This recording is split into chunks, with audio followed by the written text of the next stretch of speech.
Welcome back to the studio. It's Bennett TV. It's our mid-show of the day. We're trying to bring you 3 shows, 10 a.m., 5 p.m., 8:30 p.m. as well. That's what we're trying to do. Got some great developments for you. It's an exciting race, as it always is. Mikhail from ATC joins us once again. My first question, are you as nervous now as you were yesterday? Even more. No! You're doing a good job. How's your day been? Have you been busy on the phone a lot? Well, yeah, actually, we have answered a couple of phones from both from the crews and from the ATC of surrounding countries. They were a bit curious of what's going on here, which means probably that the job has been done before it was fruitful, I think. So we have everything under control now with the ANSPs of surrounding countries. So hopefully it will stay the same for the next days. This is really interesting, actually, how it develops, because we do have the balloons. It's an international event. And tell me a bit about sometimes the ATC do get in touch and want to know what's happening. What happens?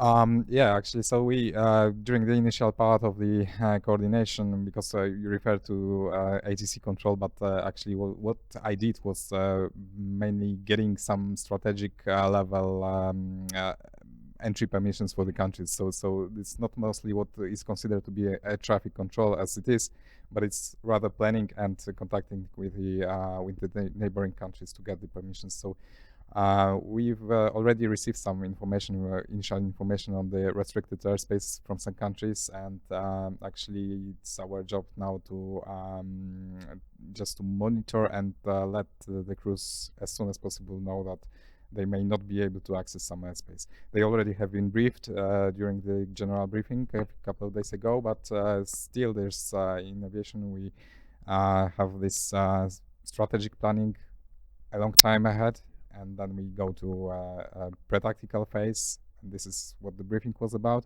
And now we have the tactical phase when they are already flying, and you have to coordinate it in real time. So basically the airspace in Germany is, for example, one that we have some restrictions, and also if you can have a look at the map, there are the red zones, and they have to be avoided by the crews, so they cannot actually enter the red zones, and they have to be in a very narrow corridor between the Russian and Belarusian territory. So that's where you can see the tracks heading that way now. Swiss 3 out in the lead, getting close to that Kaliningrad gate. We do have the water of Kaliningrad. Can you tell me a bit about the high seas? Yeah, the high seas is the area actually not being a territory of a.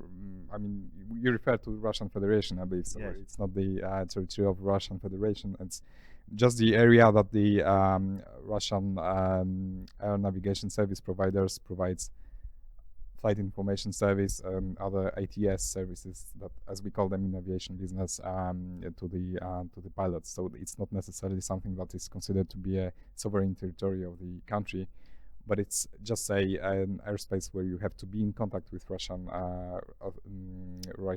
flight information service or whatever ATC there is. We had some thoughts yesterday that some teams could be heading west, picking up an east wind at some point today. Nobody's going there yet, but if they do head west, there's a couple of problems there with weather and some exercises going on. Yeah, that's right. So actually what you can see here is that a couple of teams have stayed around Turin. They are no further than probably maybe 50 kilometers from Turin, and they are expecting the winds to go in western directions, but this may be also a bit tricky because we have northwest of Berlin. We have some military exercises that we have been already warned about, and they have to circumnavigate as the military areas may not always be accessible for the balloons to overfly. So this is one thing, and the other thing that you mentioned is also the weather topic. So we also have some predictions of the thunderstorms being approaching from north west of Germany actually.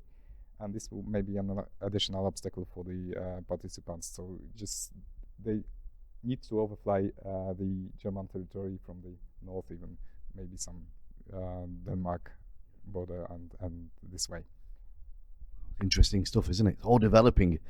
Got the teams heading off there. We've got the 3 teams that stopped and landed this morning, heading down southeast because of the territory that they can't pass. Potential thunderstorms, war games going on. It's all happening, isn't it? Yeah, it is. It is actually happening now. So it's just the time that I realized how many effort it takes, and I would like to also thank to another members of my team, which is Kasia Zielińska from Airspace Management Cell in Poland, as in Polish Air Navigation Services Agency, to be here with me. And thank you, Kasia, because otherwise we won't be able to, I think, close the flight plans so in a very brief and fast way. So that's what I wanted. Oh, thank you, Kasia. Thank you. If we could just bring the screen down a little bit, I just want to have a look at the team Austria won there, and we can just lift it up so we can see where they landed. This track here that we can see, this is actually, the tracker is still on in the car. We've had a little bit of a technical issue with getting the tracker switched off after they've landed. So if you are looking at the tracking and wondering why they're now heading west, it's because they're on the way back to us. So they have landed, and we've got Austria 1 and Poland 3 and USA 1 on the ground. But a little bit earlier, we caught up on Zoom with the team back home at the headquarters for Swiss 1. Let's have a look.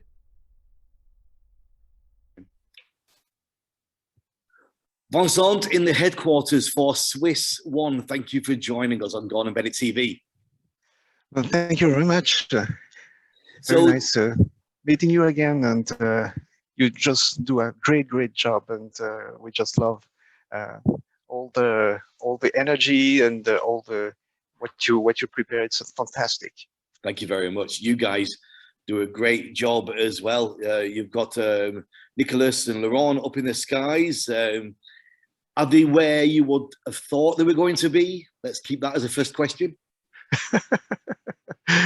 No, I think it's in the last editions of the Gordon Bennett. It was always quite difficult to predict where the balloons will be in the next 24 hours, but it's part of the game, and I think it gives a lot of new opportunities, and it's really something that puts more spice in the race. So it's quite good. We've got an exciting race on our hands now. We've got 3 teams down. We've got Austria 1, just over 400 kilometers, a target to beat. It's interesting times, eh, today? Exactly. So they just put the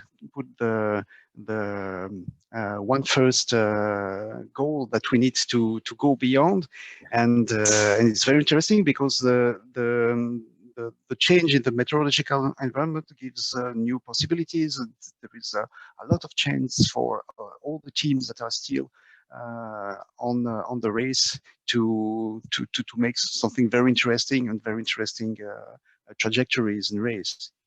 And what do you predict now for the teams that we've got in the centre block? Is everybody going to be moving up the northeast? Is that what you see over the next few hours? Do you see anybody catching anything, taking them to the west? What do you think is going to happen? I think everything is open. It's something. I remember when the Gordon Bennett started in Bern, you had all the teams that can go in all directions. And there are still maybe not as much directions, but there are still many opportunities that can be covered by the team, and that's great.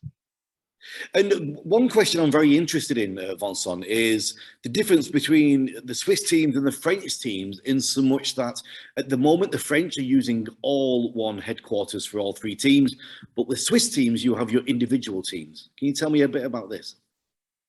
Yes, well. I think that's, Fribourg Challenge, Laurent and Nicolas, we are all almost neighbors. So we are used to work together, and we have very good interaction. And I think historically all the teams had their own group, all headquarters, and so it was developed historically like this. And maybe in the future there could be also something else. Why not? And but it's mainly an historical development.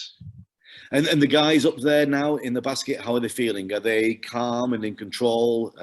How's their mood? Oh, they are very impressive because they are, well, all the aeronauts are really impressive because they endure a lot of suffering, of suspense, and it was not easy because they were in the thermals, going up and down, and we have seen some trajectories in almost all teams were affected by strong going up and down. And so that was, but they are just great because they are very calm, very professional, very. It's really fantastic to work with them. Great. Thank you very much for your time. I really appreciate it. And hopefully we can invite you back before the end of the race for more analysis. But for now, Vincent in headquarters, thank you. Thank you very much. Welcome back to the studio. It's Gordon Bennett TV, the 5 o'clock show. Leonid Tiukhtyaev joins us in the studio. We'll be with you in a moment from the Two Eagles team. First of all, let's have a look at the social wall, what we've got happening here. Some nice pictures and images. Don't forget you can get yourselves on the social wall on the hashtag Gordon Bennett 2021. And I'm going to check in with producer Mark, see if we've got any messages from you guys coming through. Producer Mark, any news from the people watching? Yeah, we have a few people just saying hello. Yeah, like Jörg, Chris, Adrian, hello back. Hi, guys. We have Slavomir actually asking, what is it about the Ukraine airspace? Is it open or is it closed? It's a good question, isn't it? It's a good question about the Ukraine airspace. The airspace, it was open, but we got the permission too late. And within the rules, the Gordon Bennett rules, it has to be within a certain time. But we'll get more information on that to you as it comes in. But first of all, I want to talk to this hero of the skies from the Two Eagles, the longest distance flight over the Pacific of a gas balloon, 6,655.9 miles, 160 hours and 34 minutes, 6 days, 16 hours and 34 minutes. An incredible event. It was the June the 12th, 2015, with yourself and the team, with Troy from the United States. This great American pilot who established this project, and I was only co-pilot in this project. And we get takeoff from Saga, Japan, flew across Pacific almost 1 week, 7 nights, 1, 2, 3, 4, 5, 6, 7 nights above ocean.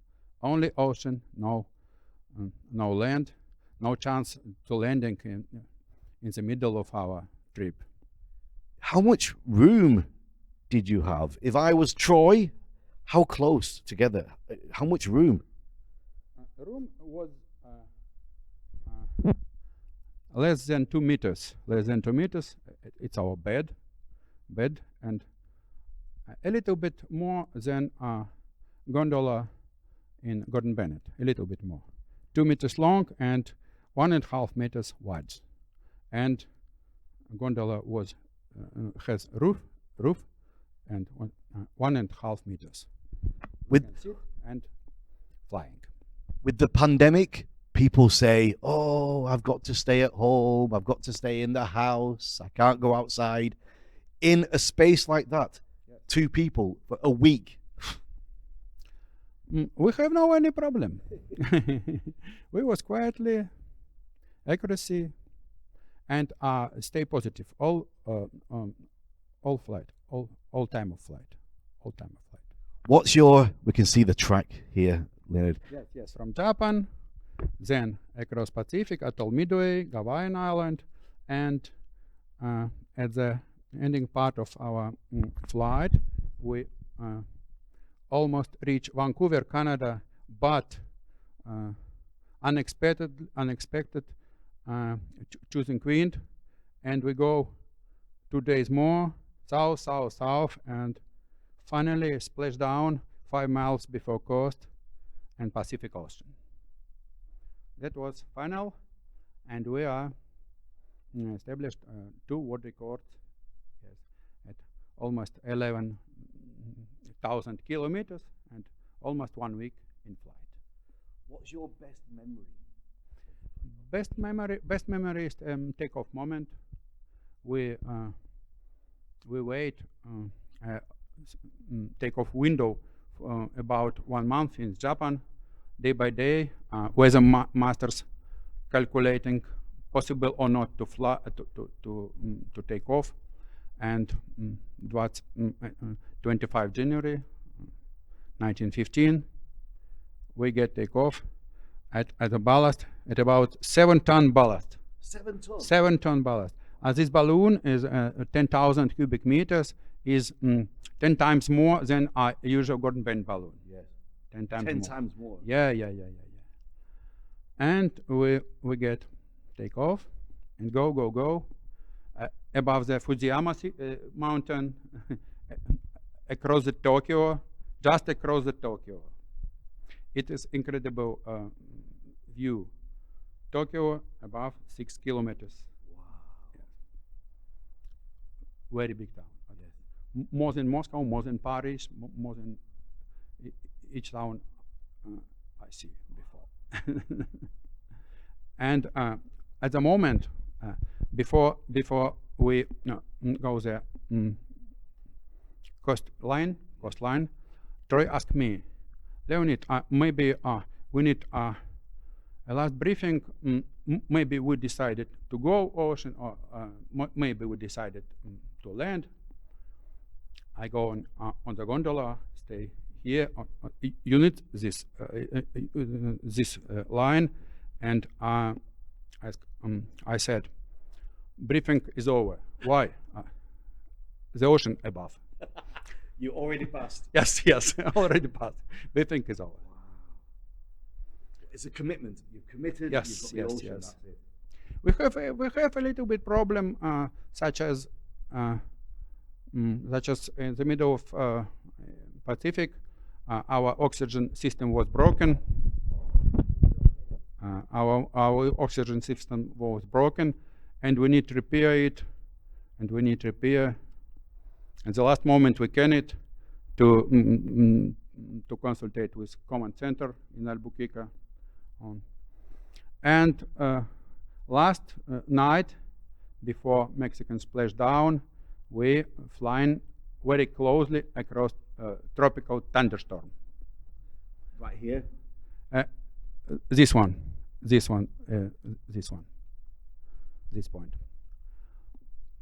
And it was more. It was the best of my flights. Really. Thank you. What was over all this time? There must have been a low point or a point in the journey which was hardest. More hardest point was a broken oxygen system, and one more hardest point was after splashdown. After splashdown, it was dangerous to die because of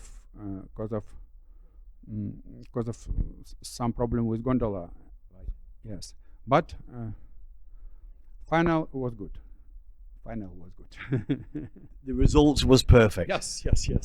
Wow, what a great story! Thank you very much for joining us. It's the first time I've heard. I've seen the reports, but it's the first time I've heard it from your mind. So it's great to hear. Thank you. And this slide. Now I read a big book about this slide. Maybe next year I can publish it.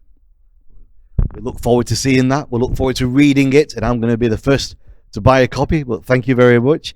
Thank you very much for the great story. Let's check in with Team Germany, and Sebastian Eimers was on a call a little bit earlier. Let's see what he had to say.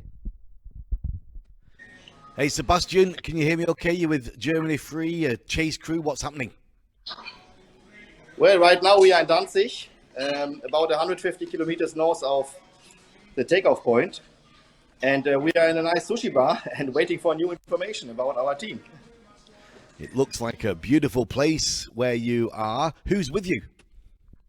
Well, I am together with Thomas, my best buddy. And yeah, chasing is not always on the road. We look for a few minutes to yeah, to chill, have good food, and then continue driving. So we've got the pack of balloons in the center with your father and your brother are right there right now, just in the center of the pack. That's correct. They're in the center. Yeah, so it's still, everything is still open. And what is your plan now? Do you wait for further instruction, or do you wait there for a while? What happens? Well, right now we wait for new information. We wait for the forecast. It normally arrives at 2 p.m. and then 3 p.m. it's available. And well, then our commander right there in Germany is working and yeah, is working on the strategy and maybe improving some stuff, some flight instructions. And well, we wait here and later we have to be in Dutch or continue driving. Okay, well, good luck. Have a fantastic afternoon, and we'll catch up with you for more information as we progress. But for now, Sebastian Imers, thanks very much. Thank you very much. Bye-bye. We've got some footage here now, which we've just received, actually, while we were on air. It's from Germany 3, looking across at Austria 2. Leonid, they were telling us, Benny was saying the thermal activity. Tell me about the thermals. Only one word. Did you use elevator in the city? Yes. Thermal is elevator, but you can choose which flow you need. Yes, and we don't need to push button. He goes up, up, up, up, up, and you need to release gas. You need to release gas. If you, when you release gas, for some moment, elevator goes down. And one more. At the middle day, it is usual situation in gas ballooning. Yes, yes. And that's why pilot release gas, drop ballast, release gas, drop ballast. It is a problem. It is a problem, but that is Gordon Bennett. This is Gordon Bennett. That's it. That's what the race is all about. We checked in as well with the FAI and Secretary General Marcus Hagenay. Let's have a look. Are you ready? Are you recording?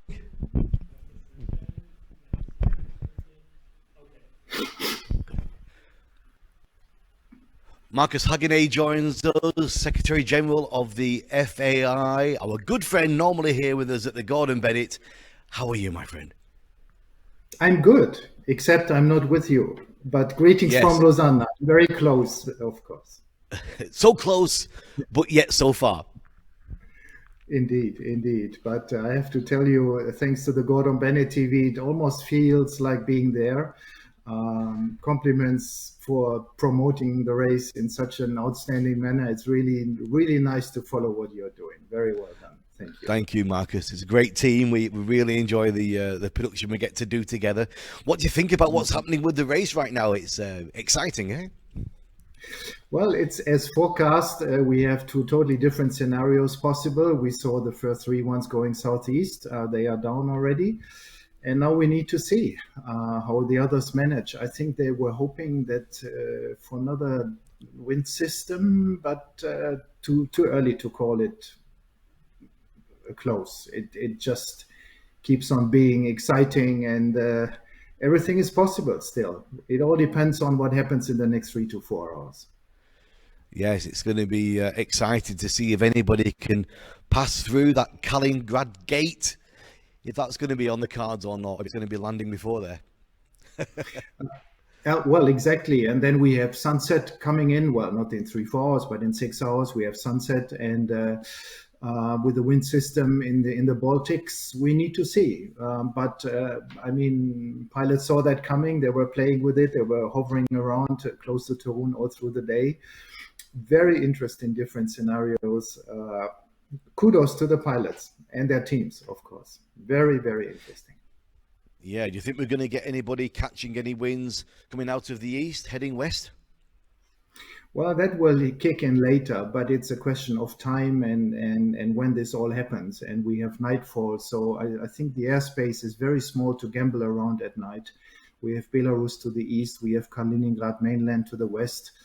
The overall system will establish, but it's not an easy system because we already have a front moving into Poland. It's right now at the border between Germany and Poland. All is forecast, but it's very touchy, very difficult. Pilots need to be very brave and take some bold decisions. Yeah, indeed they do. A busy time for the FAI for you guys over there in Lausanne. It feels like every competition that could possibly be happening has been happening this last week. Everything's been going on. The World Parachuting Championships, the gliders, the balloons, the hot airs, the juniors. Indeed, and two aerobatics events as well. So a lot happening right now, but our air sport commissions, of course, had rescheduled some of the events to later this year because of the pandemic. In the end, it's good that our sports kind of restarts after 1.5 years, which were very tough, but it keeps us busy. Well, it keeps our pilots busy and our commissions busy, but it's good to see that air sport is gradually recovering and yeah, interesting times. It's good to see activities in the sky again, definitely. Yes, it is. It just feels like everything's opening up. What's your feeling from there, from Lausanne, from their headquarters? Does it feel like the pandemic is allowing us to continue, or does it feel like we're in a bit of a calm waters and it's going to all close down again? What do you feel like it's going to be like? It's difficult. It's really difficult to say because our air sport event usually require a lot of logistics, travel, cargo, buying tickets early, and people are reluctant to engage in expensive bookings, so they wait until the very last moment. As an example, later this year we have a paragliding world championship in Argentina, relocated from France. From what I heard, it's all progressing very well, but still there is a certain risk because countries may just decide to shut down their country overnight, more or less, and that puts quite a big burden on our officials, our pilots, crew members, and so on and so on. And also, since most of our air sport activities happen in the northern hemisphere, our main season really is about to end in September, mid-October, and so we look at a 6-week window ahead of us. And then things will slow down anyhow because we now have, we will then have the winter in the northern hemisphere. We need to see. But fingers crossed, people are highly motivated. Commissions really work hard to keep air sport up and running. And there's a big appetite in our community, whatever air sport we talk about, to meet again and fly, skydive, and have a good time together. And talking about that on a personal level, the reason we're all here is because we're all aviators. We love being in the sky.